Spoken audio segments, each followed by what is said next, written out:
Sasha is a homeless woman that comes to the free meal that my office and our volunteer community put on in Guyot Park each week. There are a number of genuinely terrible life events that contributed to Sasha being homeless, not least of all the death of her 8-year-old son earlier this year. When Sasha was offered temporary accommodation in a hotel last week ahead of the cyclone, she accepted it.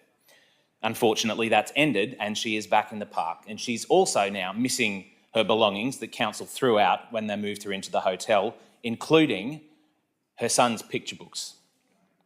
The Mayor has tried to paint people sleeping in tents as magnets for crime and violence and illegal drugs. Sasha isn't violent.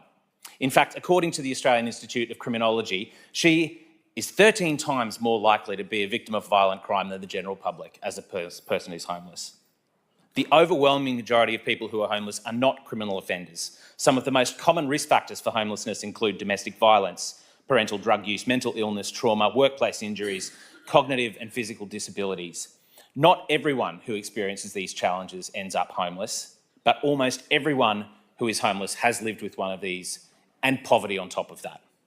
Now, of course we want people living in safe houses. Of course we want our parks to be safe places for everyone, but you don't do this by kicking people like Sasha in the guts. You do that by building public housing, by capping rent increases, by pushing down the costs of housing. You do it by supporting victims of abuse, supporting people with disabilities, and supporting people in a housing crisis to live with dignity. If you want to solve homelessness, go after the billionaire developers, the land bankers and the real estate lobby donating to the LNP and Labor. Go after Peter Dutton and Anthony Albanese, who have profited millions from rising housing costs, but leave Sasha alone. Time has